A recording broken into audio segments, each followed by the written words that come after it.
Okay, I'm particularly excited today because I'm in Dallas, Texas at John Tesaw Steakhouse called Knife in the Highland Hotel. I am here to try 5 different steaks aged for different periods of time. Come on in.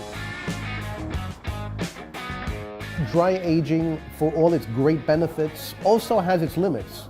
It's a process, and that process will have peaks and valleys in terms of sourness and sweetness and different flavor notes. More is not necessarily better. So I think what we're really looking for here is where is the tipping point where a steak becomes so funky that you couldn't eat the whole thing.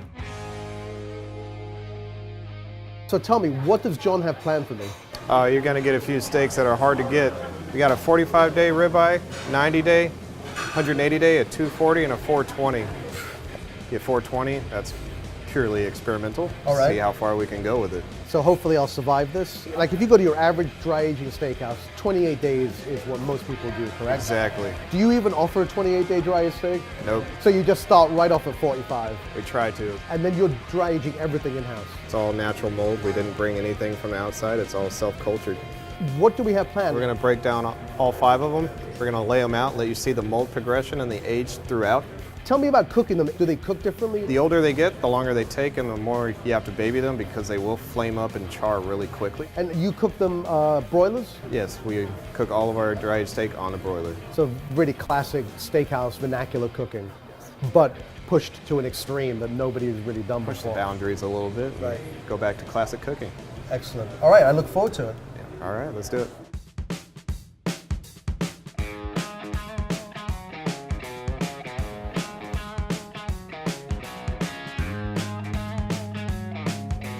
And here is the moment of truth. Look before me. This is as many steaks as I usually eat in a week, and here they are all at once.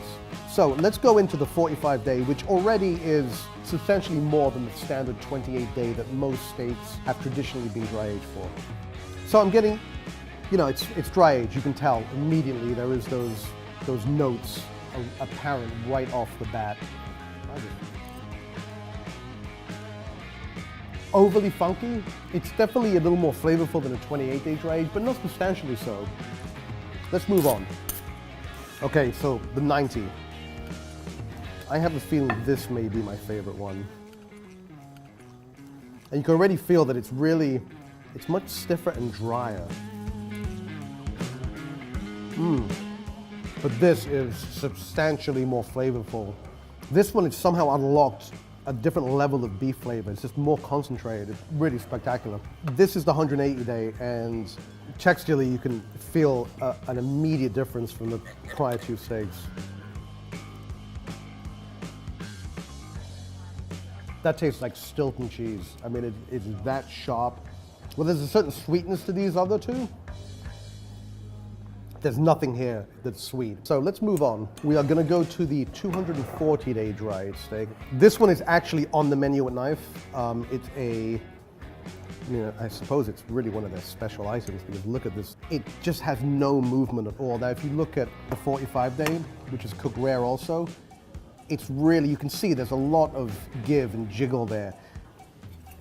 The inside is supremely funky, really very sort of really deep flavors of dry age. The outside less so.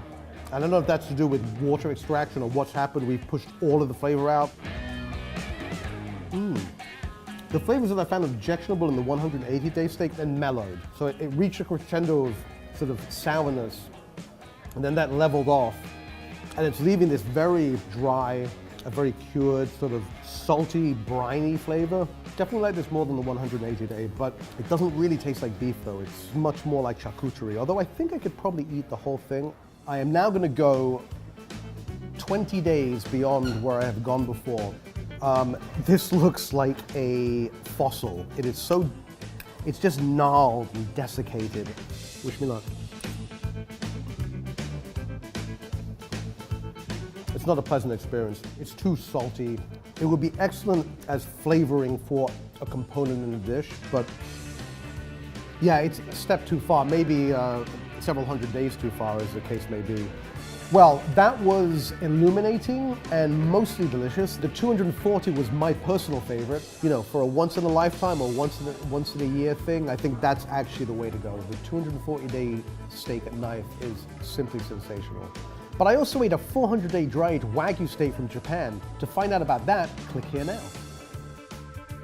I'm here to eat the most extraordinary steak on earth. I'm here at Moo Ramen in Long Island City. The chef is Joshua Smoogler. He is a fine dining chef who has worked in like Per Se and Boulé and some of the most amazing kitchens